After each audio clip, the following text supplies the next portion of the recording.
llegaba momentos en los que yo decía, ojalá me salgan quistes, ojalá me aparezca, no sé, un tumor, algo que explique que yo realmente esto yo no me lo estoy inventando, que no es psicosomático, que no estoy loca, que realmente tengo un dolor. Me dijeron como, no, tú realmente tienes algo que se llama endometriosis. Hola Polas, esto es 7 Polas, el podcast. Acá, entre amigas feministas, contamos y confesamos cómo es que nos cuestionamos, nos confundimos y nos contradecimos al intentar vivir una vida feminista. Hola Polas, yo soy nuevamente María Carolina Cintura con S.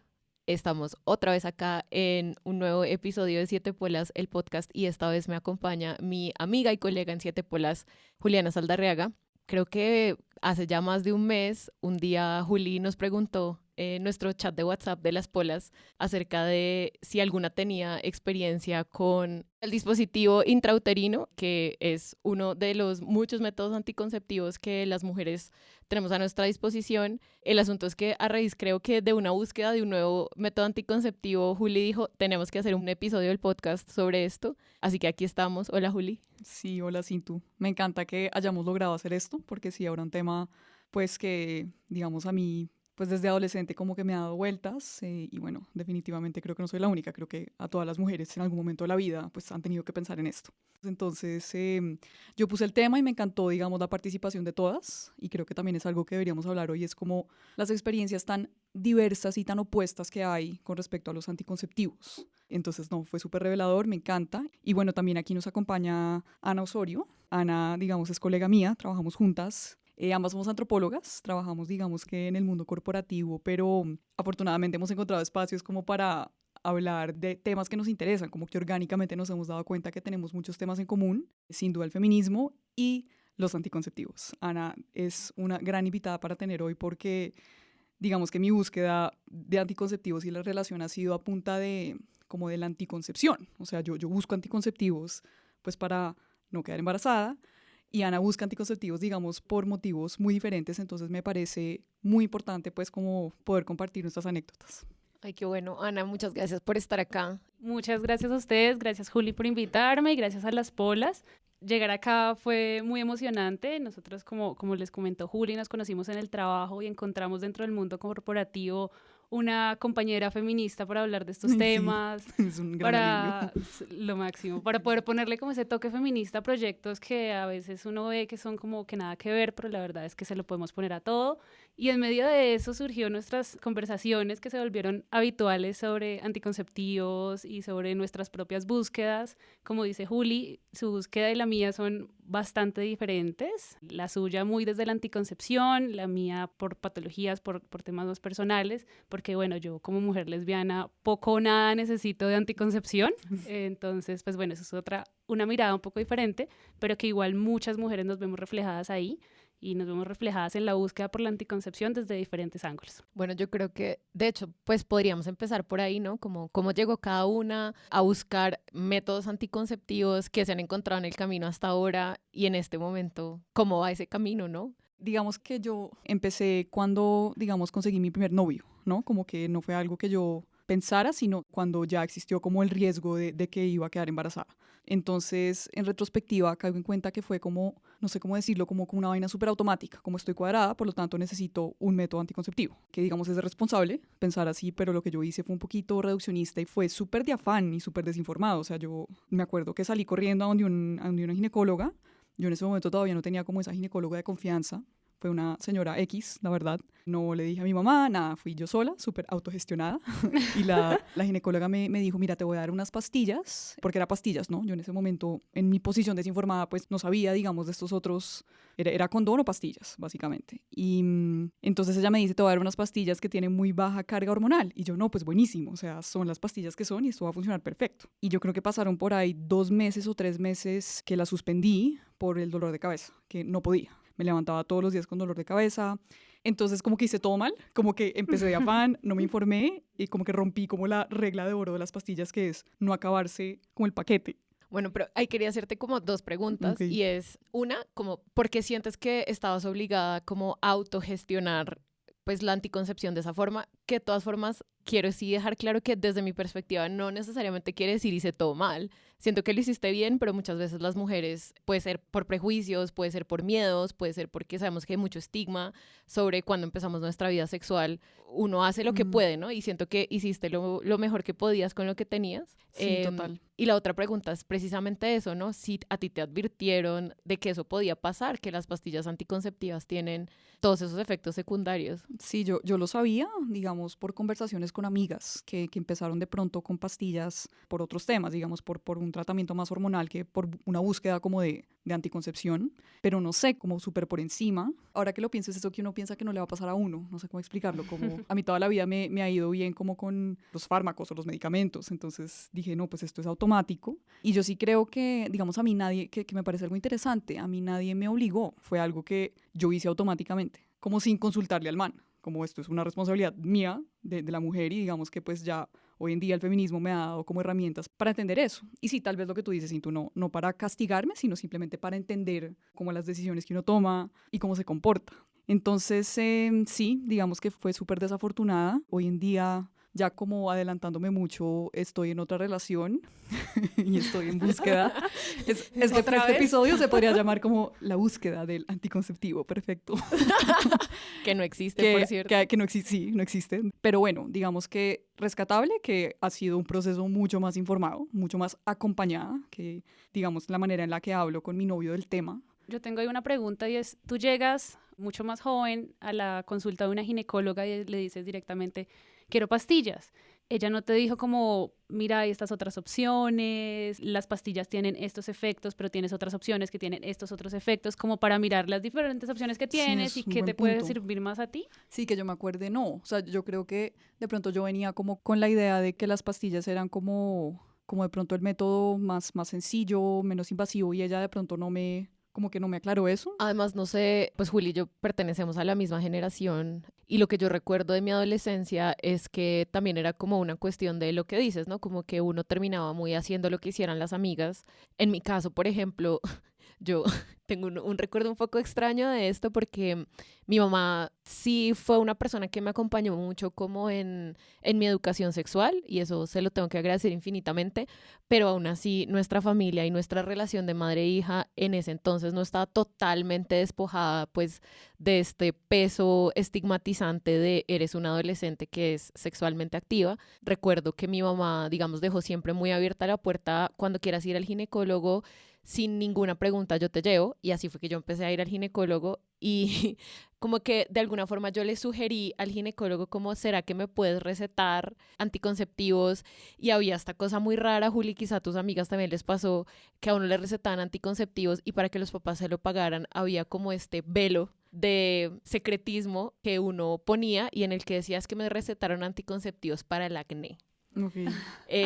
La vieja confiable. Exacto, es como una vieja confiable, es una forma de uno llegarle con la receta al papá, sobre todo en mi caso, cuando uno no, pues como que no le quiere decir como señor, soy sexualmente activo, pero todavía no tengo cómo comprarme estas pastillas que en ese momento, por ejemplo, estamos hablando como del Pride 2006, costaban 90,000, 100,000 pesos. Entonces, pues, o sea, a uno en mi caso, ¿no? Que tenía la fortuna, el privilegio de que eso fuera así, me las pagaban mis papás, pero como con esa excusita que quizá todos sabíamos que probablemente era falsa, pero digamos que esa es una de las razones por las que los anticonceptivos, por lo menos en mi caso, también han tenido como esta otra idea de que posiblemente sí se usan para tratar otras cosas, aunque en mi caso sirvió como excusa. No sé, Ana, si ahí nos puedes contar tú sobre tu experiencia que es tan distinta. Sí, y partiendo, digamos, para que Ana nos cuente, algo que Ana y yo caímos en cuenta el otro día es que se llaman anticonceptivos, ¿no? Que para mí fue como wow, o sea, eso ya en sí pues nos condiciona y nos limita. Tú vas a usar anticonceptivos para un tratamiento hormonal o para una patología, pero ya los estás encasillando como en su propósito principal en teoría, entonces, no, pues eso ya como que se presta para muchas cosas, pero sí, o sea, no, la experiencia de Ana, la verdad, es súper interesante, entonces Ana, si quieres cuéntanos por qué. Es lo máximo. No, mi experiencia ha sido completamente diferente. Yo vi eso, no lo viví, yo lo veía en mis amigas, la excusa, no sé qué. Pero en mi caso, yo empecé mi proceso con los anticonceptivos también más o menos en la adolescencia, precisamente por los efectos secundarios. Entonces, digamos, al principio era una cuestión de, ay, tengo acné, entonces para el acné Pasaron muchos años y yo mantenía con un dolor constante cuando me llegaba el periodo, era terrible. Y después de años, por lo menos unos 10 años, quizás más, de sufrir de dolores terribles, pero cuando les digo terribles es que yo he terminado en urgencias por cólicos. O sea, en urgencias, desmayada, o sea, ese nivel de dolor. Pero como, pues esto ya es otro tema, pero como está tan normalizado el dolor menstrual, entonces pues uno, pues no, nada, es normal sentir dolor, no pasa nada, entonces me tomó... Que además yo creo que el dolor menstrual o como los dolores en general de la experiencia de las mujeres son los únicos que se consideran normales, ¿no? Es como el cuerpo está mal, pero es normal, pues lo cual obviamente dicho sea de paso, no está para nada bien. Completamente de acuerdo, o sea, yo me acuerdo que en el colegio me pasaba y siempre me dijeron que no era normal, o sea, entré al feminismo y todo, y en las discusiones feministas, y yo seguía pensando que era normal, hasta hace, no sé, 5 años, una ginecóloga me dijo, es que eso no es normal. Por cierto, antes de eso, o sea, antes de esta ginecóloga que te dijera, no es normal, no es parte de la naturaleza femenina experimentar un dolor intenso e incapacitante. Literal. Sí. Antes de eso, o sea, como, ¿qué tipo de atención médica tenías para ese dolor? Antes de eso, yo era básicamente adicta a los analgésicos, porque además a mí me empezaba el dolor antes del periodo, o sea, normalmente, no sé, dura 7 días, a mí me duraba por ahí 10. Y después también, o sea, era un dolor que era como una cuestión de que yo medio mes, 15 días al mes estaba con dolor. Entonces era adicta a los analgésicos. Llegó un punto en el que el analgésico que siempre tomaba, que era como, no sé, Calmidol o cualquier analgésico normal, ya no me funcionaban, entonces cada vez iba escalando, y yo seguía desesperada porque decía... O sea, yo tengo 16 años, 17 años, 18 años y yo tome analgésicos cuando yo tenga 30, ¿a mí qué me va a quitar el dolor? O sea, voy a ser una mujer de 30 adicta a la morfina porque no me quita el dolor. Entonces, pero no, me decían que era normal. Yo iba al ginecólogo, me hacían como ecografías y no, todo normal, no tienes quistes, entonces todo está normal, entonces aguántate. Ahí pasa algo y es que, digamos, nosotros en nuestro trabajo hemos visto como temas de salud y cuando hay incertidumbre, digamos, sobre el diagnóstico, como que tú no sabes qué tienes es peor, ¿no? Que a veces los médicos le dicen a uno como todo está normal, estás perfecta, como para transmitir tranquilidad, pero uno sabe que no, uno sabe que pasa algo y no le dicen nada, entonces yo creo que alcanza a ser peor esa supuesta como transmisión de tranquilidad, ¿no? Es horrible, o sea, yo les cuento que llegaba momentos en los que yo decía, ojalá me salgan quistes, ojalá me aparezca, no sé, un tumor, algo, que explique que yo realmente esto yo no me lo estoy inventando, que no es psicosomático, que no estoy loca, que realmente tengo un dolor, que no soy adicta a los analgésicos, porque sí, fue un camino un poco tortuoso, la verdad. Después de, bueno, que di con esta ginecóloga, me dijeron como, no, tú realmente tienes algo que se llama endometriosis. Entonces, una vez que ya tenía un diagnóstico, que ya por sí fue un gran alivio en mi vida, llegué al siguiente paso y ahí es donde empieza mi historia ya con los anticonceptivos. Pero ¿nos puedes explicar así muy brevemente qué es la endometriosis? La endometriosis, según yo la entiendo, que no soy una experta, cabe aclarar, es como un crecimiento anormal del endometrio, que es esta telita que se va formando para albergar el bebé. Entonces es lo que se desprende cuando uno tiene el periodo y eso que uno sangra es el pedacitos de endometrio que se están desprendiendo. Esto lo que pasa es que el endometrio no crece donde debe crecer, sino que empieza como a crecer un poquito como pedacitos por todo lado y eso genera mucha inflamación, genera mucho dolor y con el periodo pues se desprenden de donde estén. O sea, puede estar incluso no sé, en otros lados donde no tendría que ser, mejor dicho, no en el útero, más cerca a los ovarios, en las trompas. Entonces eso genera muchísimo dolor, es una enfermedad crónica, es una enfermedad que no se cura nunca, que hasta el momento no tiene cura, es algo con lo que voy a tener que vivir durante toda mi edad reproductiva. Y la verdad, las únicas opciones que me han dado hasta ahora para controlarla son los anticonceptivos. Entonces ahí llego yo a los anticonceptivos y particularmente a los anticonceptivos orales. Primero me mandan unas pastas normales, como de las que yo veía por ahí que todo el mundo tomaba. Y a mí esas pastas también me cayeron terrible. O sea, fue una cosa de que yo sangré como por 3 meses, tenaz, me dolía la cabeza, horrible. Y no se me quitaba mi problema de base, que era la endometriosis y el dolor. ¿Te agregó más problemas? Me agregó más problemas, Okay. porque ya por sí estaba con dolor constante, adicta a los analgésicos, todo mal. Entonces, no era una opción para mí dejarlos. ¿Es esto o un dolor crónico terrible? Entonces, pues volví al médico, me mandó otros y fue un poco ensayo de error con diferentes pastas hasta que llegué a los que tengo ahora, que son los que me han estabilizado y con los que tengo, pues, digamos, calidad de vida. Fue como todo ese proceso, llegué a estos y todo fue maravilloso hasta que esa pasta en particular la dejaron de producir. No puede ser. Fue horrible, además fue, Sí, como cuando fue en todo pintaba bien, desabastecimiento. No, y esta, con la primera no fue desabastecimiento, sino fue directamente no se produce más. Y yo en esa época no tenía todavía la concepción de que el anticonceptivo es el compuesto y no el nombre. Entonces yo decía, a mí lo que me sirve es este nombre en particular y no como el compuesto. Entonces Sí. se descontinuó, nunca más lo volvieron a producir y yo no lo volví a conseguir y paré. Y otra vez el dolor y otra vez terrible, súper descontrolada. En medio de pandemia, que tampoco se conseguían citas fácil. Además, un ginecólogo de confianza acá en Bogotá, porque pues yo no soy de acá, yo soy de Popayán. Después de haber pasado por tantos ginecólogos que me dijeron que todo era normal, yo tenía una desconfianza terrible con los Y con ginecólogos. toda la razón. Qué bueno, creo que es una buena oportunidad también para hacer como este paréntesis de pronto educativo, y es también que cuando hablamos de anticonceptivos no solamente existen diferentes métodos, ¿no? Ya hemos hablado del dispositivo intrauterino, que ahorita pronto con Juli podemos hablar un poco más, estamos hablando de anticonceptivos orales, sino que además los anticonceptivos orales tienen diferentes composiciones, tienen diferentes activos en distintas proporciones, y eso también, digamos, es importante. Y yo, por lo menos, así como tú, Ana, no lo descubrí sino hasta muy tarde en la vida, después de llevar 7, 8 años tomando anticonceptivos. Yo me tomaba lo que me dijera el médico, no hacía muchas preguntas porque ni siquiera sabía qué preguntas hacer, me aguantaba los efectos secundarios que había. A veces ni siquiera era consciente de que estaba experimentando efectos secundarios, sino que pues si era lo que me recetaban, me lo recetaban y ya está. Que también yo creo que eso habla un poco en el mismo sentido de por qué una persona se tarda 10 años en que le diagnostiquen acertadamente una enfermedad crónica y le ayuden a manejar su dolor. Y es esta cosa de que el dolor de las mujeres está muy normalizado, el hecho de que como que nosotras enfrentemos todos estos efectos secundarios de las cosas que tenemos que hacer para hacernos cargo de una responsabilidad que nos han endilgado, que es la de prevenir embarazos no deseados, porque obviamente en una sociedad como la nuestra, las que nos llevamos el grueso de las consecuencias de un embarazo no deseado, evidentemente somos nosotras, que no debería pasar, pero es lo que es. Y el asunto es que uno, pues digamos que en ese proceso tiene muy poca información, se asume como que a uno le tienen que resolver el problema principal. En el caso, por ejemplo, de Juli y el mío, es como que no vayan a quedar embarazadas.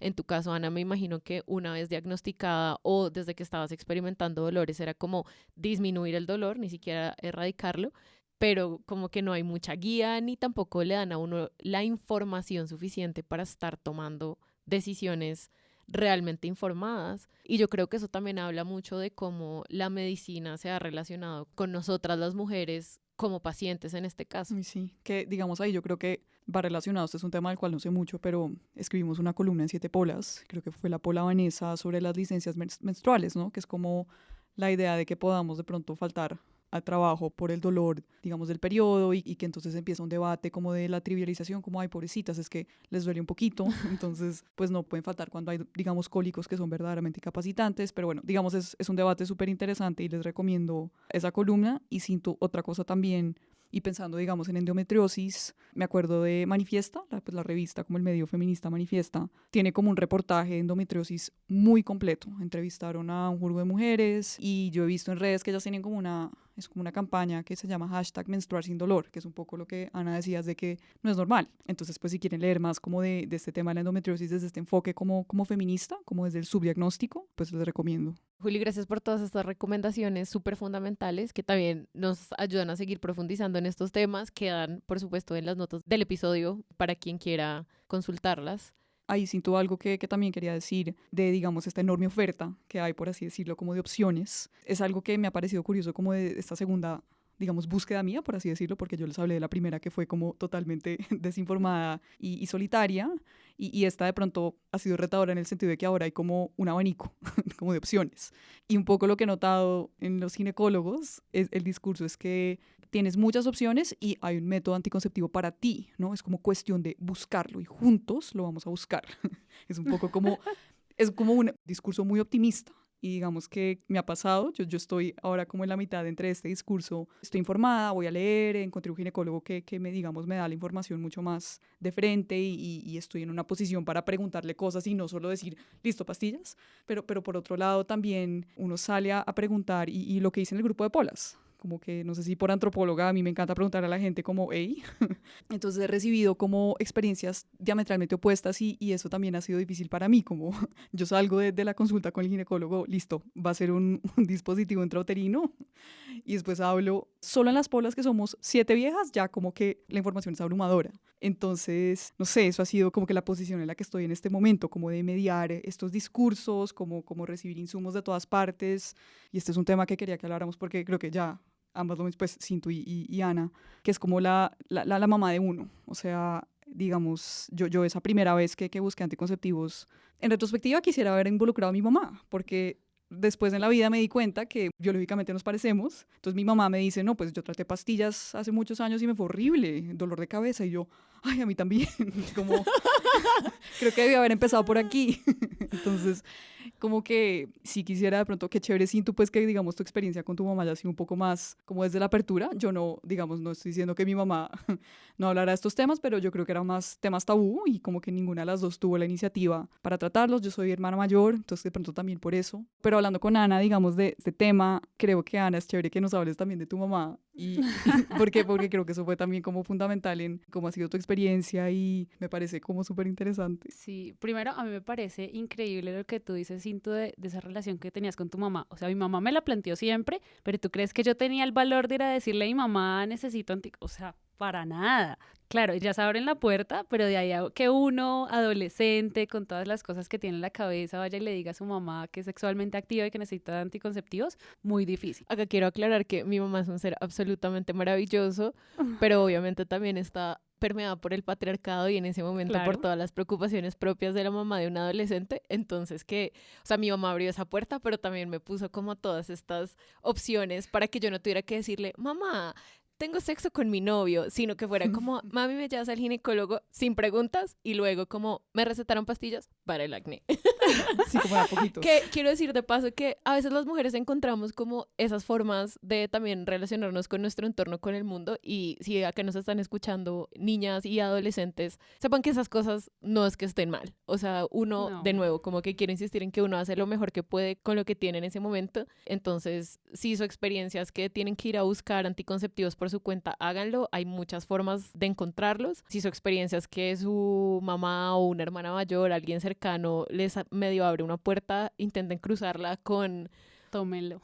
sí, Todas sus opciones, tómenlas. como puedan hacerlo. Y bueno, también si nos escuchan mamás, sepan que a sus hijas les pueden ahorrar muchas malas experiencias, mucho dolor y también permitirles lidiar con algo con lo que lidiamos todas las mujeres de una forma mucho más amable si Sí, tienen una claro. comunicación más abierta. Exacto, es porque nadie va a dejar de ser sexualmente activo porque la mamá se lo prohíba. Sí, no se trata de, Entonces, no se no trata sé. de sabérselas todas, o sea, ser una mamá feminista, no se trata de llegarle ya como con un folleto a tu hija, como hija, toma, hice toda la investigación, pero es como una apertura, ¿no? Como una disposición a hablar de estos temas, o sea, yo creo que eso es como esa comunicación que decía Cinto, no se trata de Totalmente. sabérselas todas, o sea, este es un tema muy chévere en el que uno se da cuenta que las feministas tenemos inseguridades, estamos perdidas, no sabemos filtrar bien la información, tenemos todo tipo como de sensaciones, entonces sí, creo que se trata de nuevo de una comunicación, pues de un espacio para hablar.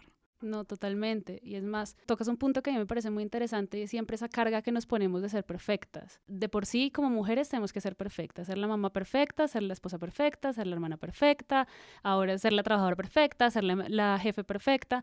Y ahora cuando entramos al feminismo también, entonces ser la feminista perfecta que sigue todos los discursos y que es súper consecuente y eso a veces es insostenible. Lo que hizo tu mamá, por ejemplo, me parece maravilloso, que es como, yo le voy a abrir la puerta a mi hija, pero yo sé que a mí también me va a costar como madre, entonces le doy ahí como sus opciones para que podamos hablar del tema sin que ella se sienta mal, pero yo tampoco. ¿Cómo fue el asunto con tu mamá? A ver, yo soy como una feminista de nacimiento.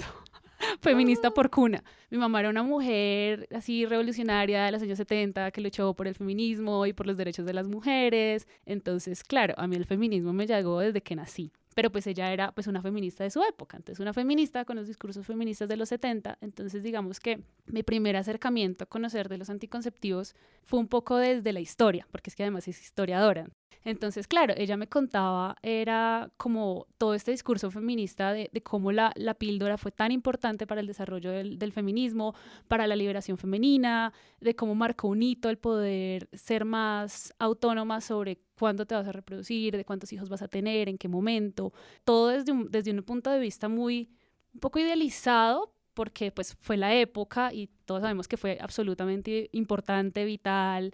Entonces, claro, ella me contaba esas historias, entonces me contaba las historias del feminismo y de cómo surgió y de por qué la píldora fue tan importante y de todas las revoluciones de las mujeres. Entonces yo decía, no, buenísimo. O sea, con la píldora como herramienta, como toolkit feminista, como literal, la píldora. que además me parece un buen lugar acá también para hacer la acotación que esa historia que también dio tanta libertad a las mujeres, que le dio un empujón tan fuerte a la liberación femenina y al movimiento feminista, esa historia de la píldora tampoco es que esté despojada de todos estos temas de los que hemos estado hablando, ¿no? Como que la experimentación inicial que se hizo para desarrollar la píldora, por ejemplo, tenía muchos de estos problemas de efectos secundarios y primero los médicos investigadores que estaban ahí involucrados un poco desestimaron esos efectos secundarios y segundo, por lo que sé, cuando la Federación de Drogas y no sé qué en Estados Unidos les dijo como ey, cuidado con esto porque ustedes están creando efectos secundarios que quizá no son soportables para sus sujetos de experimentación, que eran mujeres. Ellos muy colonialistamente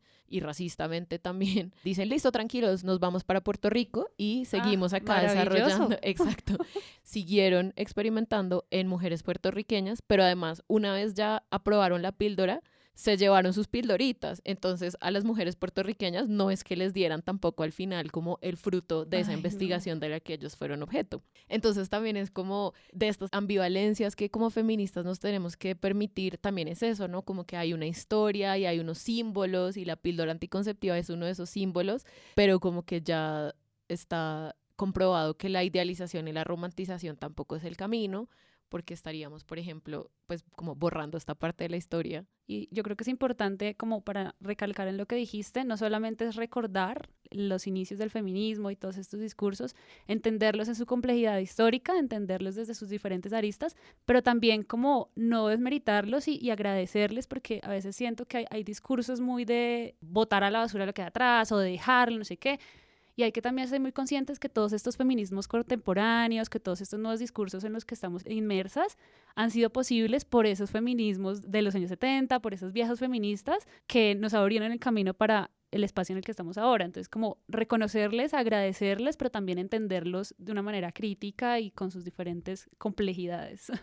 Sino y relacionarse, digamos, con feministas de otras generaciones, digamos, contando pues cómo fue tu mamá. Eso me parece demasiado interesante o digamos con pues las generaciones de nuestras abuelas y sobre todo acá en Colombia es una fuente como de conocimiento y de reflexión muy importante, no solo para anticonceptivos sino en general siempre. Que sí quería volver un poco a tu historia con tu mamá porque además decías, bueno, mi mamá es una feminista, tú eres una feminista de cuna, una mujer que estaba involucrada en el movimiento feminista en los años 70, pero no sé si nos puedas contar ahí como un poco más sobre la historia de tu mamá, porque además creo que los anticonceptivos empezaron a llegar a Colombia mucho más tarde, como ya, o sea, como en los 80s, y se popularizó su uso como en los 90s y todavía todo era muy, muy secreto, la Iglesia Católica como que no había definido su posición al respecto, no sé si de pronto la historia de tu mamá. Uy. Bueno, la verdad es que la historia particular de mi mamá con los anticonceptivos no la sé mucho porque ese es un tema que me pasa un poco como con tu mamá. La puerta siempre estuvo abierta, pero yo no la quise cruzar. Entonces, yo la cruzaba a través de la historia. Entonces, era como, mami, cuéntame de historia, cuéntame de cómo fue esa época de la vida, de cómo era luchar por la igualdad de las mujeres en tu época universitaria. Entonces, desde sus experiencias con los anticonceptivos, poco, de hecho, hace muy poco, cuando estábamos pensando en el DIU y de si era bueno o malo, porque eso también es un dilema en el que estoy ahorita en este momento, a ver si cambio las pastillas por el DIU, hablé con ella por primera vez como en un montón de años y me dijo como sí, yo alguna vez probé la té de cobre y eso fue tenaz, no sé qué, pero no sé en qué momento como que ella empezó como su propio proceso con los anticonceptivos. Ella me lo cuenta desde la historia, desde lo importante que fueron, me cuenta como sus luchas. Ella pues llegó acá, ella tampoco es de acá de Bogotá, ella es de un pueblo del norte del Tolima súper retrógrado, pero o sea, tenaz. Su historia es interesante porque ella salió del colegio y ella dijo quiero estudiar. y mi abuelo, que era un hombre rancio paisa de la época, cafetero además, le dijo como, no, pero ¿para qué estudiar si puede tener un esposo? Y mi mamá, no, que quiero estudiar. Entonces él le dijo, bueno, está bien. Se puede ir a Manizales, que es como la ciudad que queda más cerca, a estudiar arte del hogar o gerencia del hogar, una vaina así, que yo le dije, ¿cómo así que eso es una carrera? O sea, ¿qué aprende uno ahí? Entonces, pues nada, ella le dijo como, no, yo no quiero estudiar eso, quiero estudiar ciencias sociales. Y luego como en una tarde me cuenta ella que estaban en la finca y después de tanto molestar a mi abuelo, mi abuelo le dijo como, listo, ¿quiere estudiar? ¿Quiere irse a Bogotá a estudiar? Se va mañana. Y era como, bueno, ¿a dónde? Me cuenta que ya había visto una vez que le mandaron una carta al hermano, unos primos que tenía acá en Bogotá, como que por encima del hombro de mi hermano vio la dirección, y ella se la grabó y fue como, sí, listo, yo me voy a donde mis primos.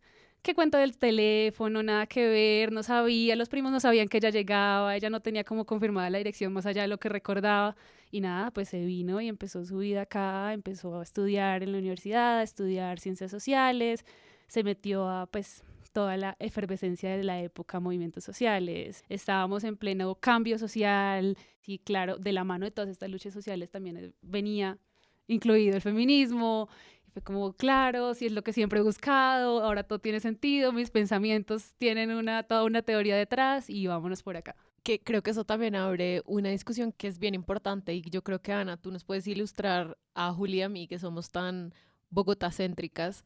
Y es, claro, nosotras hablamos de esta experiencia de la llegada a la anticoncepción, la consulta médica, el voz a voz de las amigas, etcétera. Pero, digamos, tú dices, bueno, mi mamá venía de una región ultraconservadora y no sé, tú, digamos, creciendo fuera de la capital, como si esa experiencia es distinta y de qué forma.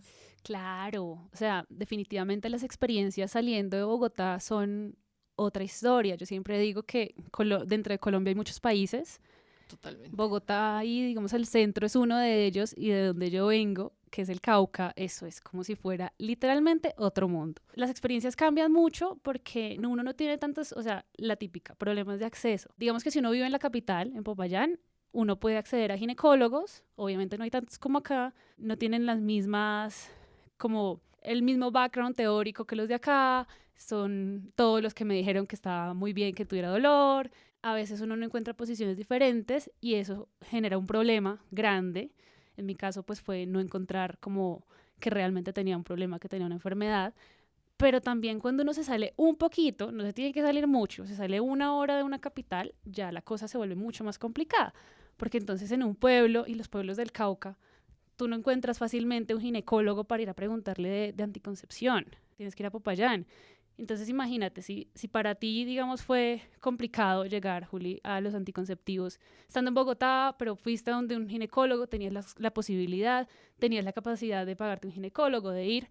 Ahora si yo estoy por allá en un pueblo, en el Cauca, y quiero anticonceptivos, ¿cómo llego al ginecólogo? Tengo que viajar, necesito dinero, o sea, ya la logística para lograr acceder a eso es mucho más compleja. Entonces eso le agrega un plus de dificultad enorme a la llegada de los anticonceptivos. Yo creo que en esas, digamos, regiones hay como, no sé, un discurso un poquito paternalista, porque algo, digamos, que pues no es ningún secreto, es que en Colombia pues hay una tasa de embarazo adolescente muy alta, que yo creo que eso también le alimenta, digamos, a mí pues como feminista, como que me agrega un sentido de urgencia, como que a todos nos han inculcado que es que el embarazo adolescente, que pilas. Entonces, cuando digamos, lo que hemos visto desde digamos, como el sistema de salud, ¿no? La política pública, los ginecólogos, los médicos, es que es, bueno, ¿cómo vamos a ir a darles anticonceptivos a todas esas chinas de por allá, de estos pueblos, como para un poquito solucionar el tema del embarazo adolescente? Pero sí he notado en los discursos, en los medios, que es cero como esta conversación bidireccional que debería ser la medicina, como el paciente empoderado, y entonces que ya no se usan escritorios en la consulta, sino que se sientan como lado a lado para que no sea como tan... ¿En serio? Tantas, sí, eso no lo he visto todavía. Hay como tendencias, o sea, son como tendencias que hay en la medicina para que no haya como una relación de poder tan marcada, pero pues estamos muy lejos de eso y sobre todo en esas regiones que tú dices, Ana, como que en serio el problema es muy como un poquito desde lo masivo, que es como cómo vamos a prevenir el embarazo adolescente. Entonces, pastillas para todas o entonces dispositivo para todas para que no tengan que ir a buscar pastillas cada mes. Son, digamos, situaciones o regiones donde se presta como que para que pasen cosas un poco, pues digamos, difíciles, que de pronto tienen una buena intención, pero pues como siempre acá las feministas poniendo el pero. Porque si no lo hacemos nosotras, entonces ¿quién lo va a hacer, no? Claro. Nos damos cuenta Nuestra 20 años labor. después o 50 Exacto. años después. Entonces, sí es, pero es algo que es interesante y es que es eso, tener en cuenta el contexto nacional, que acá el embarazo adolescente es, y ahorita en pandemia, entonces no, estamos ahora viviendo como las consecuencias de lo que pasó en pandemia. Y es muy tenaz eso porque en temas de anticonceptivos puede que te vaya muy bien, como puede que requiera seguimiento. Y si tú llegas así una jornada y les doy las mismas pastillas a todo el mundo, hay unas que tienen unas cargas hormonales supremamente grandes para niñas adolescentes, que no es como lo más indicado, pero ¿quién les dice eso? Y si entonces te va súper mal, pero entonces ¿cuál es tu opción? Entonces, el único anticonceptivo que encuentras, que es el mismo que usa tu amiga, que resulta que es un anticonceptivo con unas cargas hormonales tremendas, tú te lo empiezas a tomar adolescente y te da unos efectos adversos terribles. ¿Cuál es tu opción? Si no puedes acceder a otros mejor, a un seguimiento adecuado. Entonces es muy complejo y lo que dice Juli, ver esta problemática desde lo complicado que es este país también, por las dificultades que tiene, requiere como ver mucho las cosas con lupa. Sí es cierto que todas estas campañas son buenísimas y le han ayudado a un montón de personas, un montón de niñas en lugares más apartados a acceder a medicamentos, a educación. Siempre como que el matiz se pierde mucho cuando se empieza a difundir masivamente. Sí, total. Y digamos algo que, digamos, pensando, porque les he dado duro a los ginecólogos hoy, es como para reivindicarlos. Todo es sistémico, todo es estructural, entonces no es que la solución sea anticonceptivos para todas, sino el paso atrás, que eso también es clave en todo en la vida, ¿no? Entonces es la educación sexual, ¿no? Entonces no se trata de que entonces todas van a tomar hormonas, sino hay otras aproximaciones, que es lo que, digamos, decimos las feministas del aborto. Para no abortar, entonces, bueno, seamos consecuentes y trabajemos en la educación sexual en los colegios, por ejemplo, que eso es un tema que, pues digamos, yo afortunadamente tuve una experiencia relativamente particular en Colombia, donde mi educación sexual fue bastante gringa, yo me gradué en un colegio bastante gringo, entonces típica escena de película de poner condones en pepinos y clase Yo pensé que eso solo pasaba en las películas. Sí. Y como profesoras teníamos una clase que era, pues se llamaba Salud, y una profesora que nos mostraba fotos de enfermedades de transmisión sexual. No te creo. Sí, entonces digamos que eso fue algo que yo agradezco de mi educación, pero sé que no es la realidad. Incluso en 7 Polas hace mucho tiempo hicimos una encuesta bobísima por Instagram, todavía no teníamos tantos seguidores, y las experiencias que nos contaban las personas de educación sexual, no, uno sale, o sea, era reír, llorar, como temas de que llegaban personas disfrazadas de feto con una guitarra. Ay, no, como, no. Sí, o sea... Yo no tengo tan buena memoria como Juli. Lo que sí tengo es como Es una maldición. Lo que sí tengo es como unos temas muy anclados en mi cabeza y creo que esta cuestión de hablar de la educación sexual y de cómo en Colombia incluso una educación sexual a través del miedo es ya mejor que lo que la mayoría de las personas ha experimentado, me lleva a pensar también en esta idea del placer y pues de que la educación sexual o incluso la anticoncepción muy raramente considera el placer y el deseo, y eso es una cosa que a mí me tiene un poco como peleada con el establecimiento médico, precisamente porque una de las cosas, ya que estamos hablando de anticoncepción, de las que me vine a dar cuenta muy tarde, es que yo tomé anticonceptivos durante 10 años, digamos, durante el florecimiento de mi vida sexual, y el día que yo decidí dejar los anticonceptivos orales, tomé anticonceptivos orales durante 10 años, decidí dejar de tomar anticonceptivos orales porque encontré la opción del dispositivo intrauterino.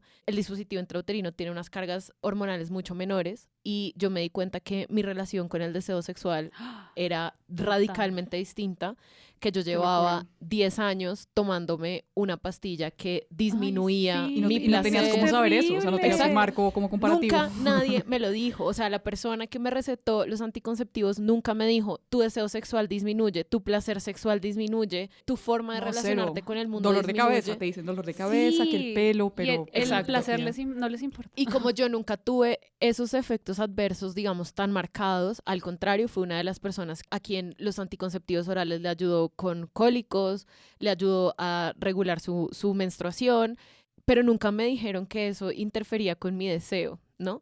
Y la cosa que va como muy de la mano con eso es que, claro, durante esos 10 años en que yo tomaba anticonceptivos orales, también por, yo no sé, una sabiduría ancestral que no sabría de dónde me vino, decidí que también debía, digamos, cuidarme con un método de barrera, el condón y tal.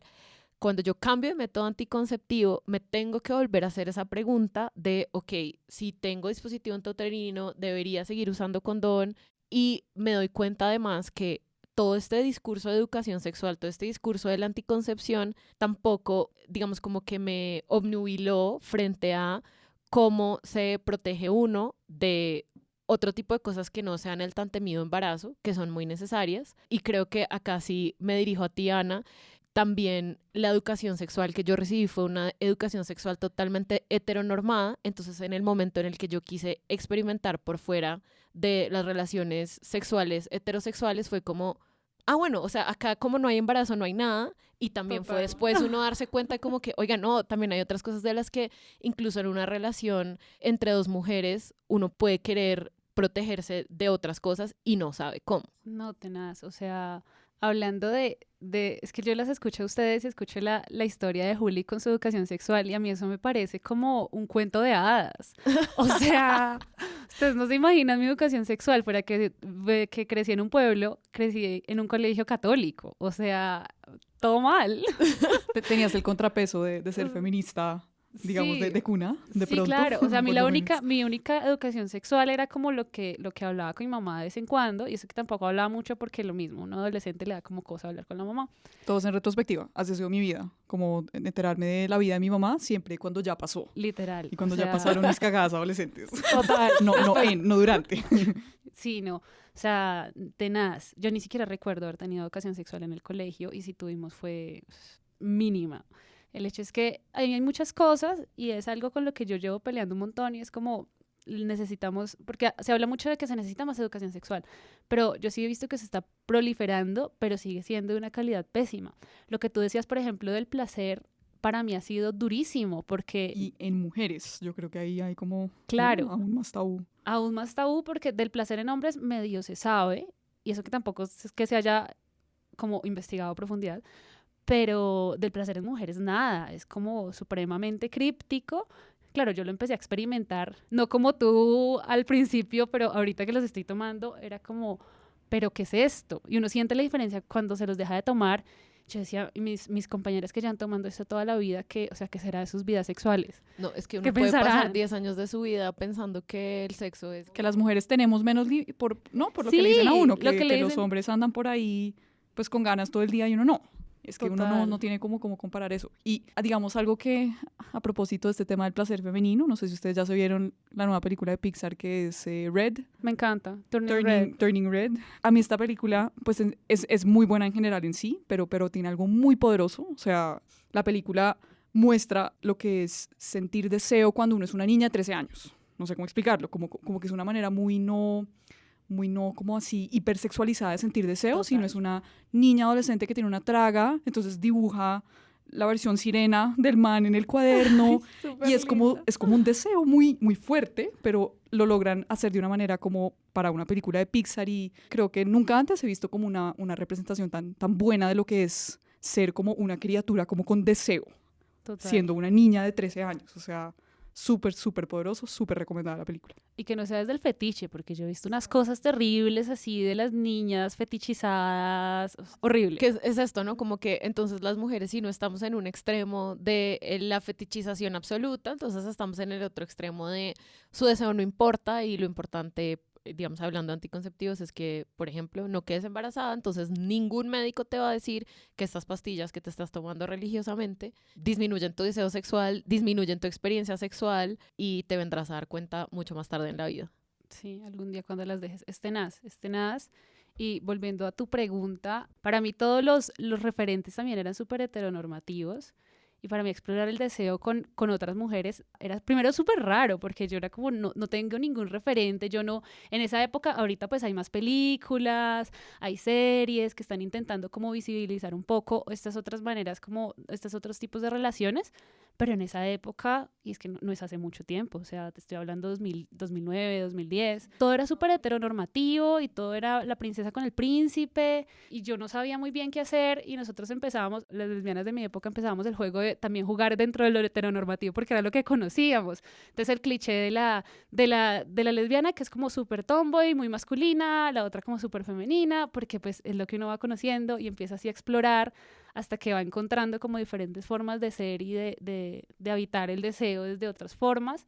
Entonces, pues es como, ha sido un camino de descubrimiento y yo siempre me siento como súper agradecida con la vida y con todo, que mi camino de descubrimiento fue con otras mujeres que todas estábamos como paradas en el mismo lado, del mismo desconocimiento, pero era como vamos a aprender juntas de esto, a ver qué hay, qué nos pueden ofrecer nuestros cuerpos. Y eso sí, digamos que en ese sentido no caíamos como en ese fetiche de, ay, no tengo que fingir los orgasmos y tengo que no sé qué. No, era como, vamos a explorar. Era como un poco infantil, un poco, pero era muy bonito. Claramente nunca tuvimos un referente, claramente todo, creo que la mayoría de mi generación nos tocó explorar ensayo y error, pero fue chévere, la verdad. Me parece que fue una experiencia bonita.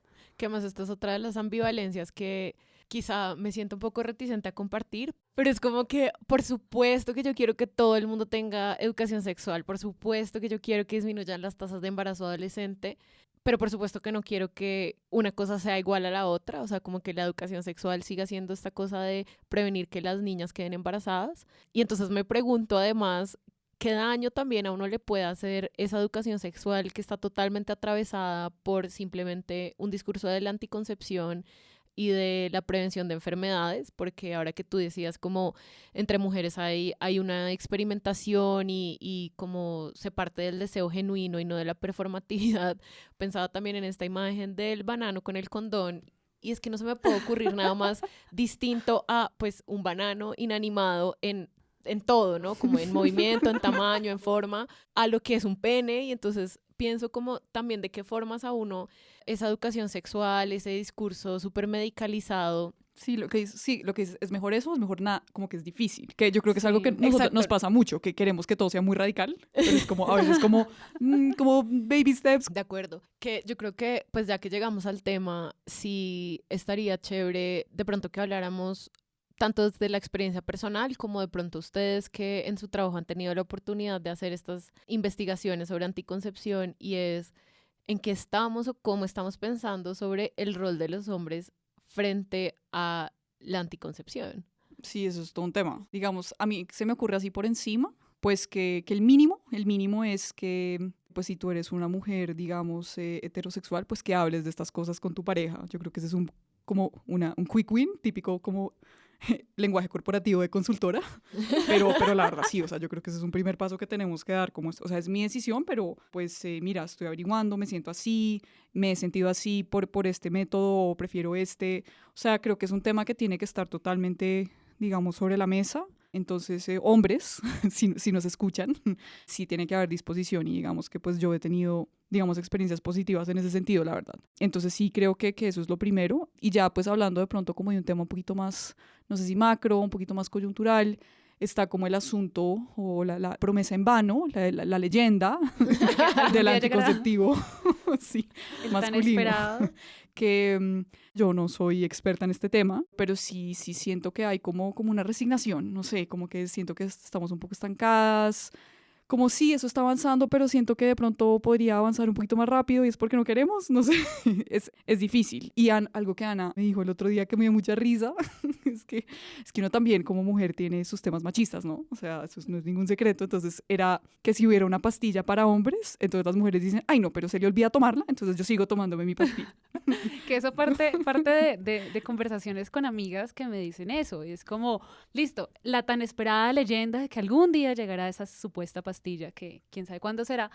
Y se ponían a pensar, listo, yo me desentiendo un poco de esto porque hay una pastilla para el hombre, pero luego dicen, las consecuencias que puede traer no tomarse la pastilla, la consecuencia del embarazo, y es algo que Cintu, tú decías al principio del podcast, y es, las consecuencias de un embarazo casi siempre las carga la mujer. Las consecuencias fuertes, o sea, todo el proceso del embarazo, a veces los hombres simplemente se desaparecen. Entonces, algo que me decía mi mamá y que me lo ha dicho siempre es como, los hijos son de la mamá, que es muy, muy la realidad que vivimos, sobre todo en este país. Entonces, claro, ante un panorama así, yo digo, yo creo que tendría que tener una gran confianza con mi pareja y hablar mucho de eso y que realmente entienda como la gravedad del asunto para que sea juicioso con la pastilla. Si no, hay una desconfianza. Y yo entiendo desde dónde parte esa desconfianza en mis amigas, porque le digo, claro. Es que siento que la visión como cómica de esta nueva realidad en donde existe la pastilla para los hombres es que se vuelve como una extra carga para las mujeres porque ya no nos estamos tomando la pastilla, sino jodiendo al man para que se la tome. Total. Como ya te la tomaste, ya te la entonces como que nunca nos vamos a liberar de esta responsabilidad. Que por supuesto, como siempre, entonces volvemos como a esta cosa muy estructural, ¿no? Como que no es solamente que haya muchas mujeres que, digamos, piensen como en el hombre despistado o tonto o descuidado que se le va a olvidar o irresponsable porque pues como no me toca a mí el embarazo, pues entonces no me tomo la pastilla, sino que en muchas ocasiones eso también es una realidad, o sea, no es una caricatura, sino que pues en un mundo machista también se educa a los hombres para ser dependientes y para ser infantiles y para no hacerse cargo de ese tipo de cosas. Claro que la gran paradoja obviamente es que por el otro lado también se los hace sentir muy poderosos y muy dueños del mundo y demás. Y además, hablando de la mítica pastilla anticonceptiva para hombres, es que ya existe, ¿no? Ya existe, ya fue desarrollada. Lo que pasa es que no la han sacado al mercado porque tiene efectos secundarios. Y cuando uno va a leer la lista de los efectos secundarios, son exactamente los mismos que los efectos secundarios de los anticonceptivos orales para mujeres. Entonces, bueno, pues nuevamente volvemos como a esta idea de también una doble moral ahí, o una idea de que pues las mujeres debemos y podemos y que como que está en nuestra naturaleza enfrentar esos sufrimientos. Que bueno, pues no sé cuándo vayamos a superar este paradigma, frente a lo cual también me queda, digamos, o como no quiero dejar hasta acá esta pregunta sobre el rol del hombre en la anticoncepción cuando tiene parejas o pues cuando está en relaciones heterosexuales, y es pues la vasectomía, ¿no? Claro.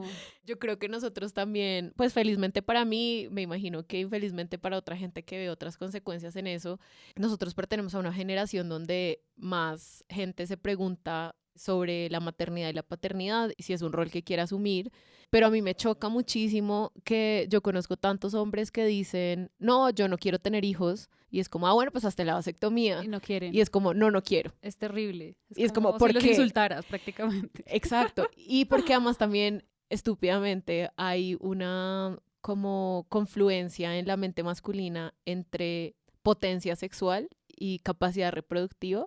Así que para cualquiera que no lo sepa, la vasectomía siempre es una opción y además no afecta en absoluto ni su deseo sexual ni pues su capacidad para tener una erección y una experiencia sexual placentera. Así que si le hacía falta esa información para tomar la decisión y hacerle la vida más sencilla a su pareja o sus parejas, también es una opción. Sí, porque ahí volvemos a lo de siempre, de que la responsabilidad recae en las mujeres. Siento otro tema que de pronto también da para otro episodio, es el ginecólogo hombre. No sé cómo decirlo, como este explorador, ¿no? Como este ser que descubre el enigma que es, ¿no? La selva que es el cuerpo femenino, ¿no? Como que eso, digamos, hay mucha literatura al respecto, pero es como que en el siglo XIX, cuando se consolidan todas estas como disciplinas o estas áreas del conocimiento, se desplazan como saberes ancestrales. Toda la vida habían sido las mujeres las parteras. Y llega esta disciplina de la ginecología y es un hombre. Ahí, digamos, hay todo un tema de género, también lo hemos hablado en 7 Polas, es como uno de mis grandes temas porque a mí, pues aparte de feminista, me encanta el tema de la salud, entonces ese cruce me parece absolutamente fascinante. Y digamos que esa mirada masculina se ve de muchas maneras, no solamente desde la anticoncepción, sino de la manera en la que hablamos de lo que es la menstruación o la menopausia, por ejemplo. En la menopausia hay como un bias masculino, ¿no? Como el cuerpo se deteriora, ¿no? Como las palabras que se usan para hablar de lo que es el proceso de la menopausia, incluso la asignación de roles de género, como la esperma es un héroe, la esperma es activa, como que va en búsqueda de su camino, ¿no? Es un explorador. Va contra todas las adversidades, y el huevo, entonces es ahí todo pasivo como sí. esperando a que le llegue a que el explorador su lo caballero, encuentre. ajá. Entonces, no, pues eso, Es la historia digamos, de Disney, la princesa ¿sí? y su caballero. Ajá, esperando en además el ella está cuarto de la torre dormida, más alta. Claro. Ella está dormida y llega a su salvador. Está dormida en y la la torre. fecunda. Y llega el más valiente y el más veloz de todos. O sea, en serio, es impresionante. Como que hay artículos académicos analizando los roles de género presentes como en los libros de biología, por ejemplo. Ese tema es súper interesante y creo que da como para 3 tesis de doctorado, pero simplemente quería hacer como esa anotación como de la mirada masculina.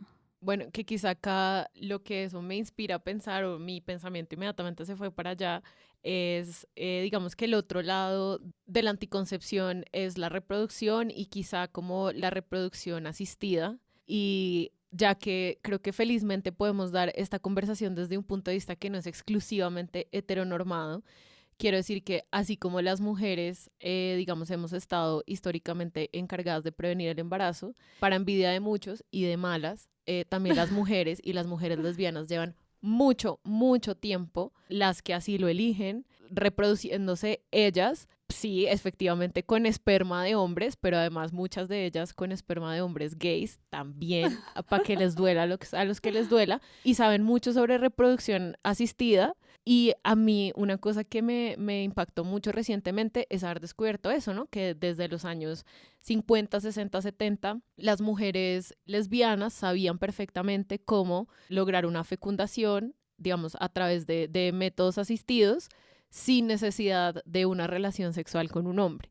Y a mí, incluso con todo lo que yo leo, incluso con toda la literatura que consumo, la historia, las películas, los documentales, me llegó, digamos, esta información ya, o sea, muy cerca a los 30 años. Y entonces yo creo que me motivó a empezar a pensar también en lo que tú decías, Juli, de cómo estos discursos súper masculinizados nos hacen perder de vista que hay, digamos, todos otros saberes y otras experiencias que, pues precisamente porque vivimos en un mundo homofóbico y machista, pues han permanecido ocultas, pero para mí fue pues todo un descubrimiento maravilloso y creo que también de pronto ese sería como el horizonte que quiero perseguir ahora y es pensar en la anticoncepción, pensar en la concepción, pensar en la reproducción o en la no reproducción y en el placer sexual, pues más allá de todos estos discursos, no solamente muy heteronormados, sino muy masculinistas, en los que, pues lo que ya estábamos hablando, ¿no? Hay como este príncipe espermatozoide que llega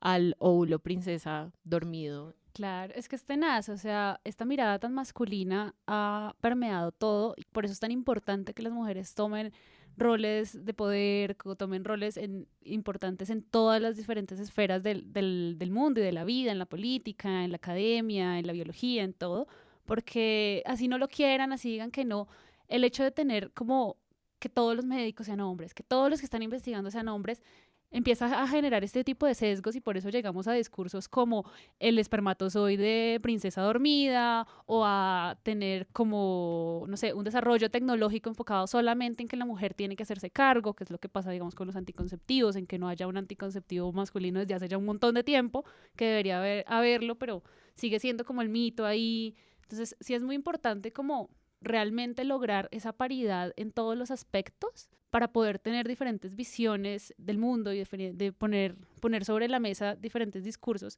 para lograr cambiar un poco esos discursos que nos traemos históricamente tan masculinos, tan heteronormativos, para lograr realmente darle cabida a todas las diversidades que hay en el mundo. Hablando también como de problematizar y matizar discursos y hablando, digamos, de discursos masculinistas, también me interesa que de pronto toquemos el tema de un poco hacia dónde se han volcado algunos discursos feministas que a mí personalmente, lo confieso, me han hecho sentir incómoda y me han hecho sentir insuficiente porque, digamos, la otra cosa que suelo encontrar es cuando uno empieza a tener estos reparos frente a los anticonceptivos hormonales y se empieza a dar cuenta de cuáles son sus efectos secundarios, que van desde cosas médicas hasta cosas que tienen que ver con el deseo y la experiencia sexual, se encuentra uno también, digamos, con discursos que buscando ser empoderadores de la experiencia femenina, también empiezan a romantizar un montón de cosas y es como el poder de la sangre menstrual o incluso me he encontrado cosas que son muy críticas de las mujeres que decidimos gestionar nuestra fertilidad pues a través de hormonas porque es como estás disminuyendo tu poder femenino, pues sí, algo que tenaz. digamos no debería ser un secreto, pero también hace digamos parte de esa falta de información es que todos los anticonceptivos hormonales interrumpen completamente el ciclo menstrual. Entonces, incluso los anticonceptivos orales, así a ti, digamos que te venga la menstruación o sangres, esa sangre no es realmente, digamos, estrictamente menstruación, porque lo que explicabas tú, Ana, hace un rato, y es que el anticonceptivo lo que hace es no permitir, pues, el engrosamiento del endometrio y por lo tanto, pues, esa sangre que viene es simplemente está ahí está ahí por diseño, ¿no? Estos señores que diseñaron los anticonceptivos orales dijeron, ay, dejemos 7 días en que la mujer sangre para que no parezca tan extraño, pero ese sangrado no es necesario y no es nada. Y entonces, bueno, primero cuando yo descubrí esto y segundo cuando empecé a investigar un poco más sobre el uso de hormonas para la anticoncepción, me encontré también con este discurso a veces feminista, a veces solamente feminista en apariencia, que dice como estás restándole a tu poder femenino cuando te hormonas. Y por ejemplo, en tu caso, Ana, que lo necesitas para gestionar una Yo tuve una enfermedad experiencia crónica. con así, hace unos años, hace un par de años, terminé por cosas de la vida metida como con un grupo de mujeres que eran un poco así por el estilo. Y pues yo ya estaba tomando mis anticonceptivos y yo no sangro nunca, o sea, a mí nunca me viene el periodo. Y lo sentí y fue súper fuerte y ahí fue la primera vez que me choqué porque, claro, yo he escuchado esos discursos, pero una cosa es como leerlos, escucharlos, otra cosa es cuando te chocas de frente con esos discursos. Porque yo decía, listo, estamos hablando discursos desde la naturaleza y desde el amor y desde el respeto, pues yo espero que la forma en la que tú me tratas sea con amor y respeto, aceptando mis decisiones. Entonces yo terminé en un grupo de mujeres como que estaban sembrando la luna y no sé qué, y bueno, todo bien, o sea, pues bueno, hagan lo que quieran, cada quien puede hacer un poco lo que quiera. Pero yo me acuerdo que en medio de la conversación yo como que les conté, hice no sé, un comentario de que yo no tenía menstruación.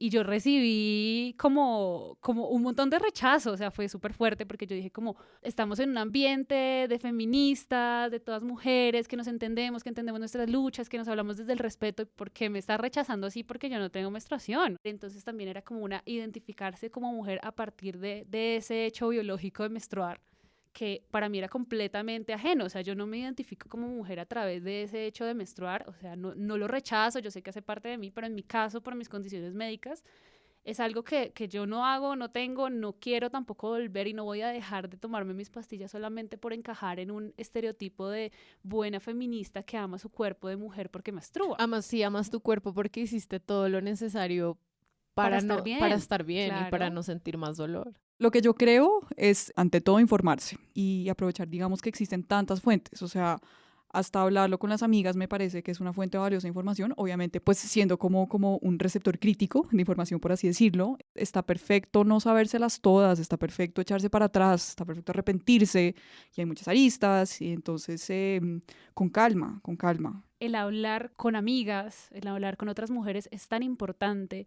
Digamos, es algo que aprecio mucho este espacio y les agradezco mucho por haberme invitado porque te da la oportunidad de hablar con otras mujeres y entender que todas somos imperfectas y le da como tranquilidad en saber que todas estamos buscando la mejor manera de vivir y de ser consecuentes con lo que pensamos y lo que hacemos. Uno tiene que aprender a vivir y a habitar el feminismo desde su posición, desde una posición en la que se esté cómoda, en la que funcione con tu estilo de vida, en la que no dejes de lado tampoco como tus ideales y como los pilares de tu pensamiento crítico, pero tampoco te compliques la vida. Me encanta que precisamente hayamos llegado a esto como conclusión de esta discusión que ha sido tan compleja y tan matizada y con tantas texturas, que precisamente pues es el espíritu de este podcast. Les agradezco un montón, Ana y Juli, por su sentido crítico, pero sobre todo por estar tan abiertas a compartirnos sus experiencias, porque precisamente ese hablar entre amigas es el que nos ha permitido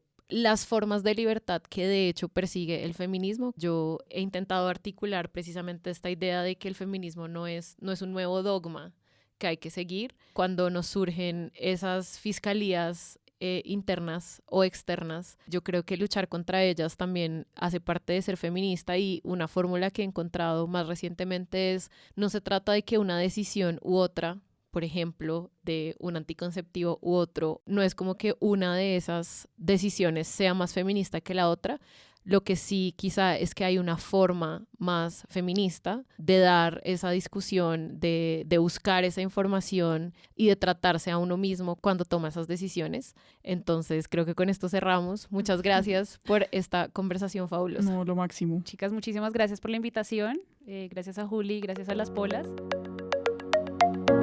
Bueno, Polas, hasta acá este episodio. Gracias por acompañarnos aquí, donde una pola es toda persona en proceso de feminismo, donde quiera que ese proceso esté.